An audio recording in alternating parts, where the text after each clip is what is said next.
Il-Prim Ministru Robert Abela nawgura investiment ta' 25 miljun euro f'lukanda ġdida f'San Ġiljan. F'messaġġ li wassal waqt żjara fil-lukanda AC Hotel by Marriott li bdiet tilqa' l-ewwel klijenti tagħha, il-Prim Ministru qal li l-bidliet li qed ikomplu jseħħu f'pajjiżna jridu jseħħu wkoll biex nibqgħu nollu l-livell tal-prodott turistiku tagħna. Dr. Abela afferma li l-Gvern se jibqa' jagħti appoġġ li jġib ċertezza u stabbiltà anke fost dawk li qed jinvestu f'pajjiżna. Dan anke permezz tal-għajnuna kbira li qed tingħata fil-qasam tal-enerġija.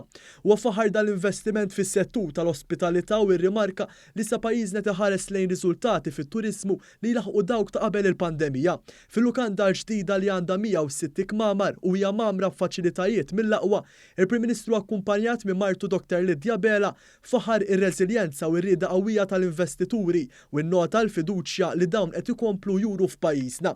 Għal ma nistgħux nieqfu hawn u għalhekk li l-Gvern se jibqa' jinċentiva l-investiment anke fit-turiżmu u għannota ir-reviżjoni l fuq li għamlet il-Kummissjoni Ewropea riċentament ta' tkabbir ekonomiku ta' Malta u rimarka kif l-istess istituzzjoni Ewropea saħqet li Malta għandha u se jibqa' jkollha l-inqas rata ta' qatt. Intant Albert Gallia l-kap eżekuttiv tal-Group Bay Street li jmexxi din il-lukanda għal huwa kburi bil-fatt li l-katina tal-lukandi msemmija li hija mifruxa madwar 31 pajjiż issa għandha preżenza wkoll f'Malta.